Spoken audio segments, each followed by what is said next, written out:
Hello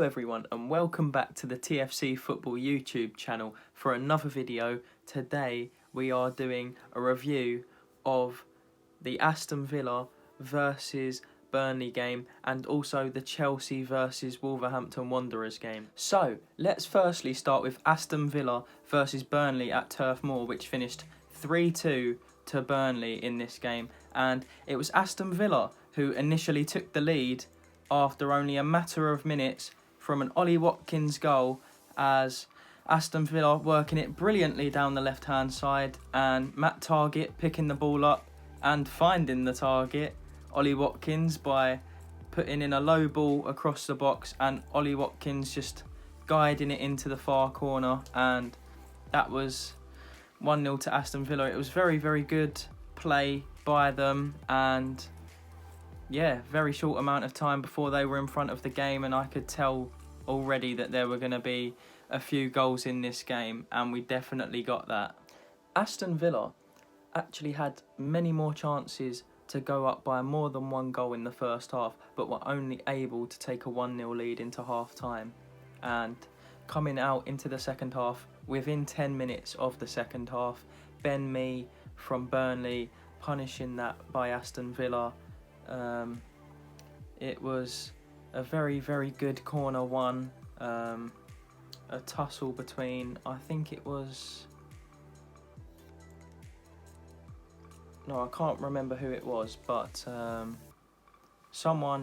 one of the front players for Burnley had a little tussle with Tyrone Mings, and it forced the corner, and then the ball was floated in, and at the back post was Ben Mee to just header it in, and Burnley 1-1 in this game.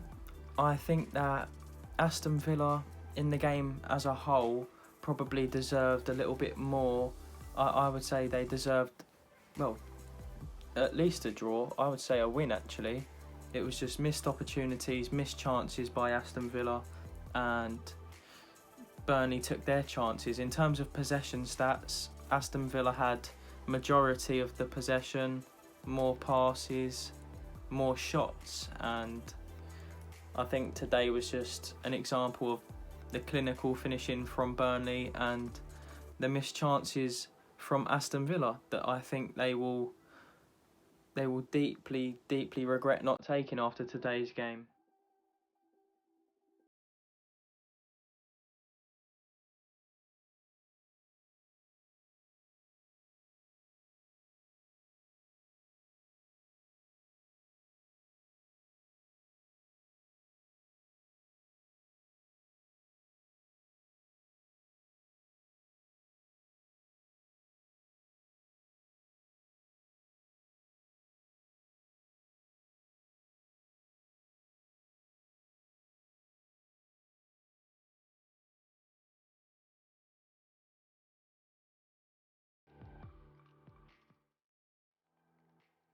After a game of many, many missed opportunities in the game for Aston Villa, Burnley somehow shock Aston Villa and get level in the game on the 75th minute through Dwight McNeil, who picked the ball up on the left-hand side, got his head down and struck a low-driven shot, and it evaded everyone, and to the surprise of the Aston Villa team, went in at the back post.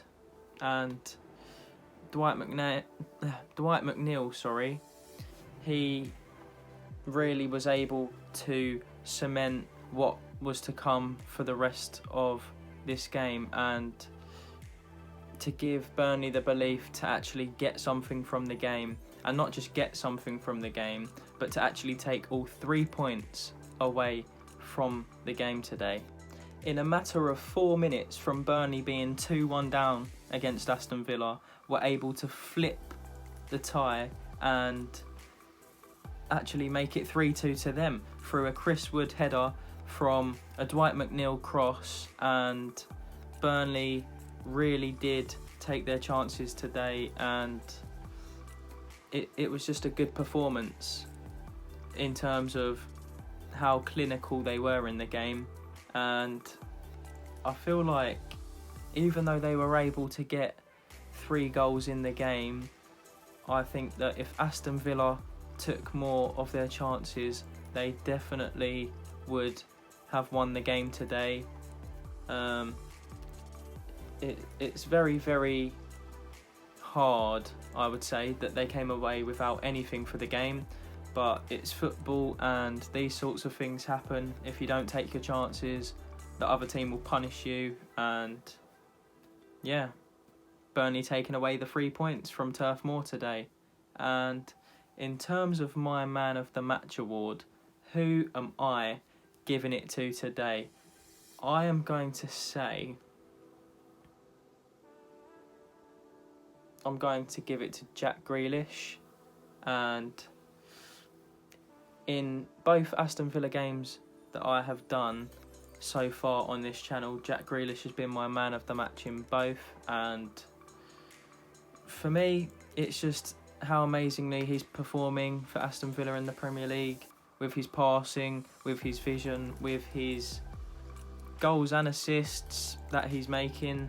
And Jack Grealish for me is one of the best performing players in the Premier League this season, I would say. And it's why Aston Villa are as high up as they are, through Jack Grealish, I would say, and through Ollie Watkins as well. And talking of Ollie Watkins having scored 8 goals this season and 2 assists, making 10 goal contributions in the Premier League. And this is the first time that an Aston Villa player has contributed double figures to goals in their debut season since no other than Christian Benteke in the 2012-13 season, with 18 goals and I think it was 9 assists. I'm not too sure on that. I know it's 18 goals, but yeah, a big achievement for Ollie Watkins today as well. And back-to-back games where he has scored for Aston Villa, so he's hitting a good run of form now, and hopefully for Villa fans he can continue that trend and enable Aston Villa to pick up more points in the coming games. And now it's time to move on to the Chelsea versus Wolverhampton Wanderers game. And Chelsea, with their new manager in charge, were only able to muster up a 0-0 draw at Stamford Bridge. A very frustrating game, and I would say a game, especially in the first half, with not many chances at all. I would say Chelsea initially started the game very well, with sort of that typical reaction that sides have when they have a new manager in charge for the first few games. They came out with a lot of pace, a lot of intensity and a lot of hunger and desire, and yeah, that soon faded away the further into the match that Chelsea got. And I think, other than a Hudson-Odoi chance that sticks out in mind, and I'd say 1 or 2 others maybe, that was really it in terms of chances in the first half. And that was mainly down to Chelsea. They dominated the possession, but in terms of actually posing a threat on the Wolves goal, that didn't happen at all in the first half. And it looked like a bit of a stalemate draw really early on in the game. And yeah, Wolves weren't able to counter-attack much, so that was a positive for Chelsea fans. But considering Chelsea had most of the possession, I think that wasn't too difficult to stop in the first half. The second half in this game brought much more of the same, but Chelsea posed a bit more of a threat in this half, and Wolves posed more of a threat in this half, with their rare counter-attacks that they were now able to get in the second half, whereas in the first half they were very unsuccessful in doing this.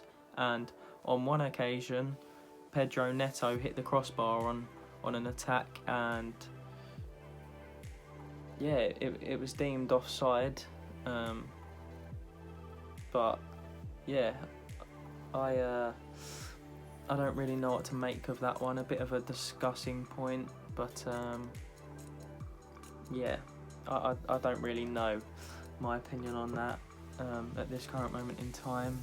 But yeah, in terms of Chelsea, a few sort of half chances in the second half for the likes of Chilwell, Havertz and Olivier Giroud.